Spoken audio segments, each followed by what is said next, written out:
Hey guys, I'm Eric. We're here at the break room in Topeka, Kansas, and this is Notes and Nerds.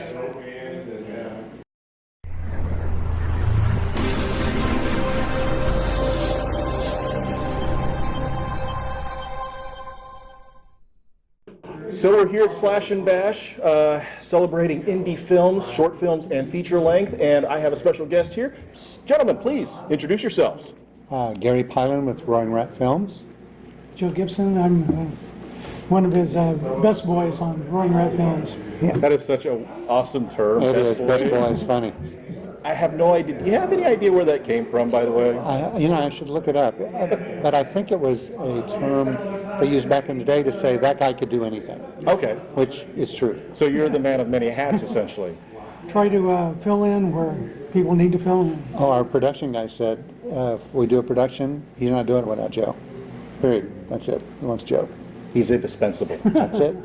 So, what's the name of your production company again? It's Roaring Rat Films. Roaring Rat Films. As in roar. Roar. Yeah. What kind of movies do you make? So far, we've made 5 zombie movies. Zombies. Three were comedy zombie shorts, but the last 2 have been full-length feature films. Okay. Could you tell me a little bit about like your feature-length ones?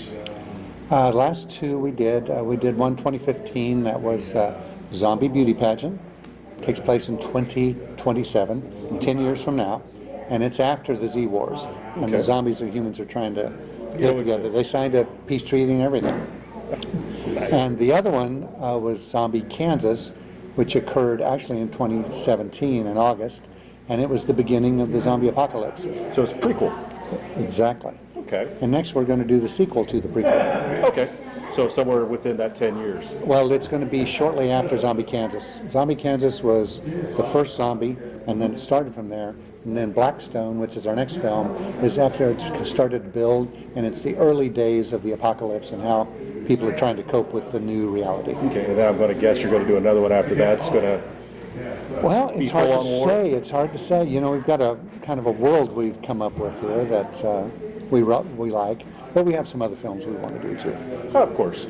Where is your production company basically based out of? My house, actually.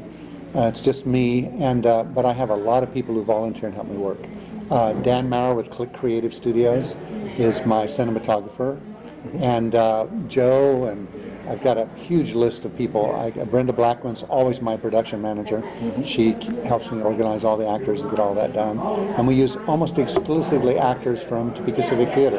Okay. So if you've seen them on stage there, you'll probably see them in my movies. Basically, this way you know you got quality. I tell you what, I've got one advantage over every other film company in the world is I have this huge pool of excellently classical trained actors right here in Topeka. If you go to other towns of this population, they won't have a tenth of the talent we do. This is an arts town. That helps. It really does help because you don't have to worry about, having some schmuck come off the street saying, I want to be in your movie. Granted, you might come across some hidden talent, but, that's 1 out of 100 kind of thing. Odds are not good. We do have a couple actors we use that are not trained. Johnny Horn's been in a couple of movies. A friend of mine, and he's just natural. The camera loved him. He came on screen, and he just looked great. So we use him.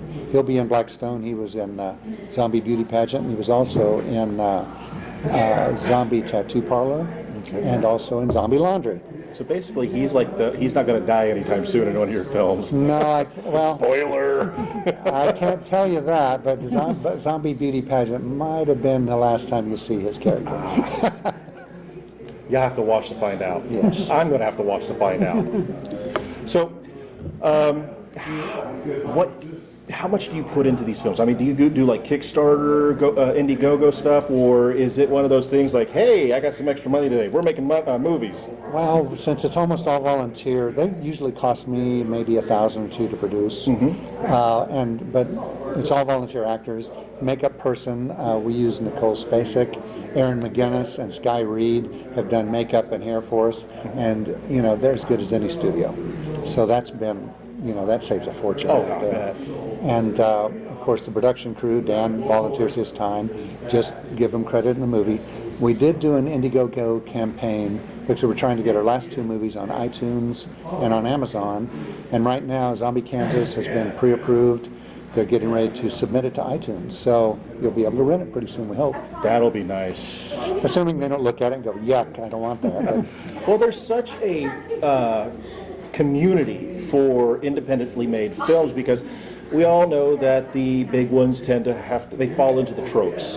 And I was talking to the gentleman who's putting this on, Keith Van Sickle, and I was making a point that horror films don't scare me much anymore because you sit there and I'm the guy from Scream, basically, the one who had the rules, and it's like, okay, they're dead. Oh, they had sex. They're dead. They're dead. The guy in the red shirt. Yeah, the red shirt. Oh, that guy's doing a line, so he's dead. Yeah. Oh, there's the sweet innocent virgin. She might not be dead. Maybe. Depending Or on she who- did all the killing. Or she did all the killing, because so that's the new trope, is that they're flipping the grounds that the virgin is kind of mental. Why is she a virgin? She must be crazy. But you don't follow those tropes much, do you? No. I tell people I'm a little bit somewhere between Alfred Hitchcock and probably, I don't know, Monty Python. So I like... That's one extreme to the next. It is. So I think in our movies, there are a lot of sublayers, and a lot of people don't care about that, but we do. Well, that's where that independent community, the people who love those films, they love those layers because we don't get those in the big budget films. No, it's pretty much, lots of explosions, and the good guy always wins, and there's no subtlety, but they make a lot of money too, so they must know something. That always helps. So, your next film, when will it be going into production? We're going to start filming this fall. It's a pretty big project. We have about 50 actors in it at this point, plus there'll be some extras. And since it's a sequel to the prequel, it has a lot of characters from that, so we get a little more character development in it.